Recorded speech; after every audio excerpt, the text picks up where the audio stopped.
Hello everyone. I'm Ted. And today we'll be continuing with Chapter 2.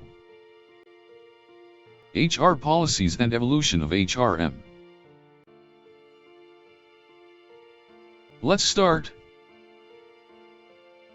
Now let's discuss the HR managers, challenges for 21st century. Policies offer many advantages to the personnel working at various levels. These are: first, delegation. They help managers operating at different levels to act with confidence without the need for consulting superiors every time. Second, uniformity.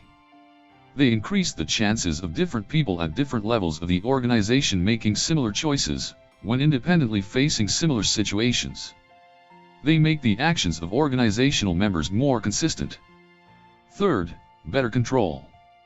As personnel policies specify the relationship shared between the organization, management of the objectives of the organization without friction, conflict, paving the way for better control.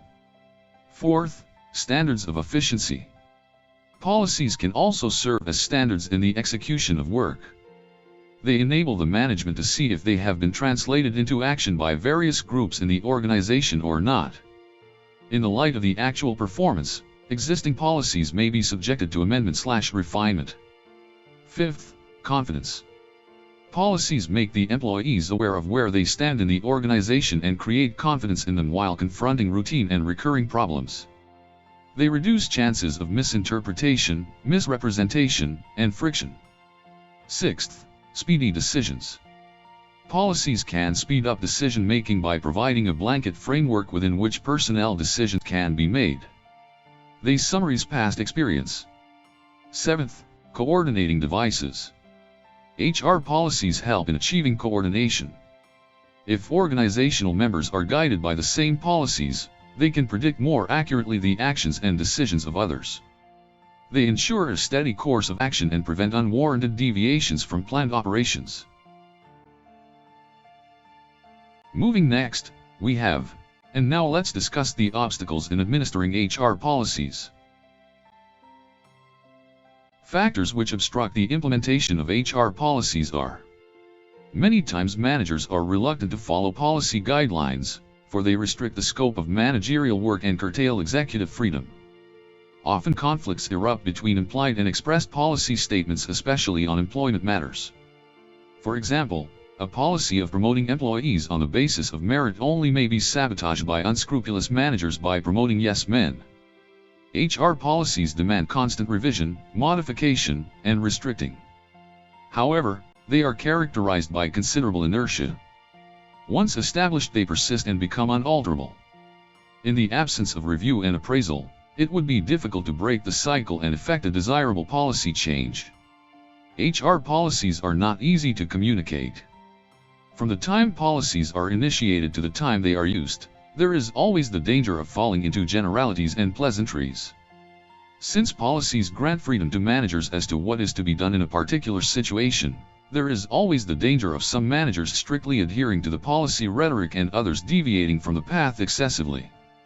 A manager may be more liberal than was originally intended and vice versa. In general, the extra margin of liberty may or may not prove to be an investment in the long run. Moving next, we have.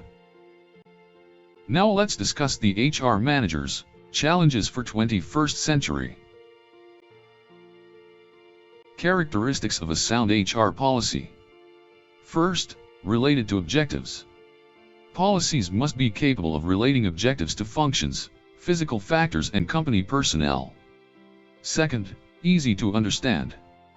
Policies should be stated in definite, positive, clear, and understandable language. Third, precise.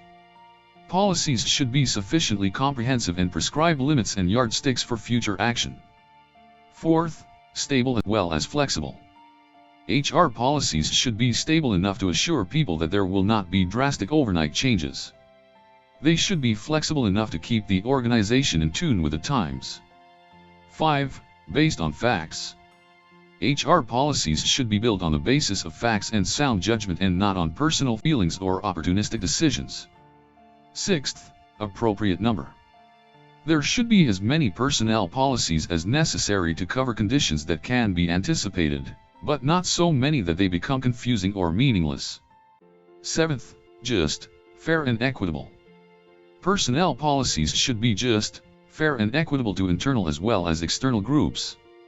For example, a policy of recruitment from within may limit opportunities to bright candidates from outside, and a policy of recruitment from outside only would limit promotional avenues to promising internal candidates.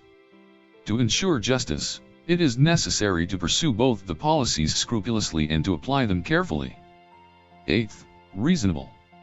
HR policies must be reasonable and capable of being accomplished. To gain acceptance and commitment from employees, they should be conditioned by the suggestions and reactions of those who will be affected by the policy. 9th, review. Periodic review of HR policies is essential to keep in tune with changing times and to avoid organizational complacency or managerial stagnation. For instance, if the current thinking is in favor of workers' participation in management, the personnel policy should be suitably adjusted to accommodate the latest fad, accepted by many in the organization. That's all for this video. Thank you for watching. This video is brought to you by Bookstune. Like this video to encourage us. Share this video to spread the knowledge. And subscribe to this channel for latest update.